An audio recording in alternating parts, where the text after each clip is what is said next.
All right, let's get right into it. We are breaking down the absolutely explosive finale to the Crescent City series, House of Flame and Shadow. And look, this isn't just wrapping up a story. This is the climax of a conflict that's been brewing for 15,000 years. The fate of multiple worlds is hanging in the balance here.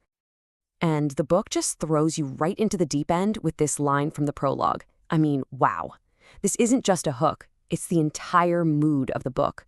It tells you right away that even inside the enemy's inner circle, a revolution is boiling just beneath the surface, all thanks to the double agent Lydia Servos, aka the Hind. So just so we're all on the same page, this is what we're here to see. This is the story of the epic, brutal, and frankly, long overdue takedown of the Asteri. We're about to watch a tyrannical empire, one built on nothing but lies and stolen life, finally get brought to its knees. But, before you get the epic comeback, you gotta hit rock bottom. And that's where the story kicks off. Our heroes are scattered, they're broken, and they're completely at the mercy of their enemies. To say things look bleak, well, that's putting it mildly.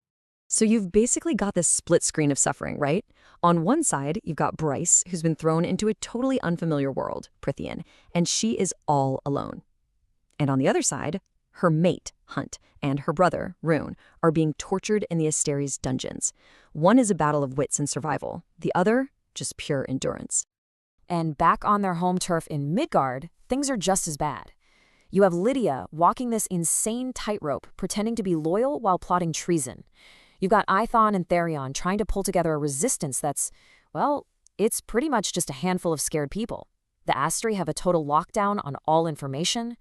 The odds? They're not just bad, they feel impossible. So while all that's going on, Bryce is trapped in this other world, and she starts digging. And what she finds is a truth that goes back millennia, a truth that connects everything. She realizes that the only way to save their future is to uncover the real story of the past. And this is the bombshell. The Asteri, the beings who have been worshipped as gods and saviors in Midgard for thousands of years, are a lie. They're not gods. They're cosmic parasites. They're aliens who hop from world to world, suck them dry of all their magic and life force, what they call first light, and then just move on, leaving a dead planet behind. Midgard isn't their home, it's their dinner plate. The sheer scale of this deception is just mind-blowing. It all started 15,000 years ago in Prithian, the very world Bryce has landed in. The Fae, led by a queen named Thea, actually fled through a portal to Midgard to get away from the Asteri.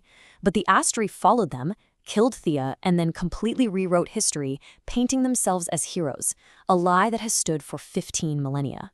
And this is where it all starts to click into place. Bryce finds out that her sword, the Star Sword, is one half of a set.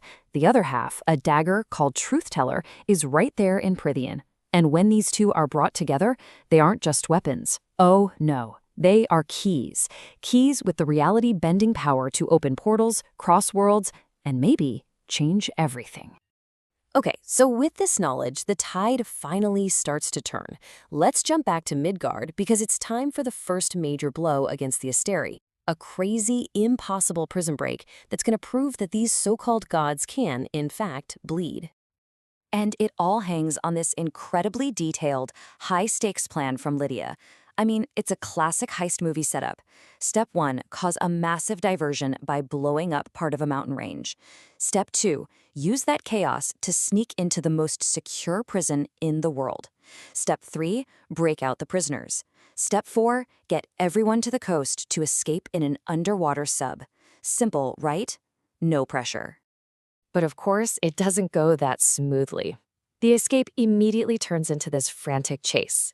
And the first message crackles through: Mordok, the Asteri's deadliest hunter, is right behind them. The pressure is mounting. They're pushing as hard as they can, but the enemy is closing the gap. Every second counts, and the command is just pure desperation. And then, finally, they see it. The goal. Their ticket out of there. The depth charger. They've made it to the water, but they are far from safe. So the team is back together. The Asteri have been shown to be vulnerable, the resistance is over, the escape is over. Now it's time for liberation. It is time for all-out war. So the final battle kicks off, and how big is this brave army that's starting the war to free the planet? It's about 10 people. Yeah, a handful of heroes against an empire. It's a total suicide mission. Until it's not. Bryce uses her power to rip open the Northern Rift, not to another planet, but to hell itself. And she unleashes over 1 million demons and monsters right on top of the Asteri's armies. Talk about evening the odds. And the final showdown is just epic. It's not one hero saving the day, it's everyone together. Bryce banishes 2 of the Asteri to avoid between worlds. The Underking literally eats another one. You even get a crossover cameo from Nesta, a hero from Prythian, who shows up to take one out. It's this spectacular, universe-spanning takedown of evil. But victory never comes without a cost. That final fight forces Bryce to make a choice that could trap her in that void forever. And this quote just perfectly captures the real stakes for her. In the end, it wasn't about saving the world. It was about saving the person who was her world. So, with the Asteri finally gone, we get to the aftermath. Winning the war is the flashy part, but now comes the really hard part, trying to build a new, better world from the ashes of the old one. Bryce, who is now technically the heir to the Fae throne, makes this incredible announcement. She doesn't take the crown, she doesn't become queen. Instead, she dissolves the monarchies entirely. This isn't just a nice speech, it's the bedrock of a whole new political reality for Midgard. And this is the new normal. The Fae are going to try and build a democracy. The Angels get new leadership when Hunt passes the baton to his friend. The Wolf Shifters finally unite under a true leader. And for the first time in 15,000 years, the people of Midgard actually have a shot at freedom and self-governance. And that's where we're left. The tyranny is over. A new world is dawning. But the book leaves us with this huge question. A revolution is one thing, but rebuilding is something else entirely. How do you actually heal a world that's been broken for millennia? How do you build something better? That's the challenge they, and really, we, are left to think about.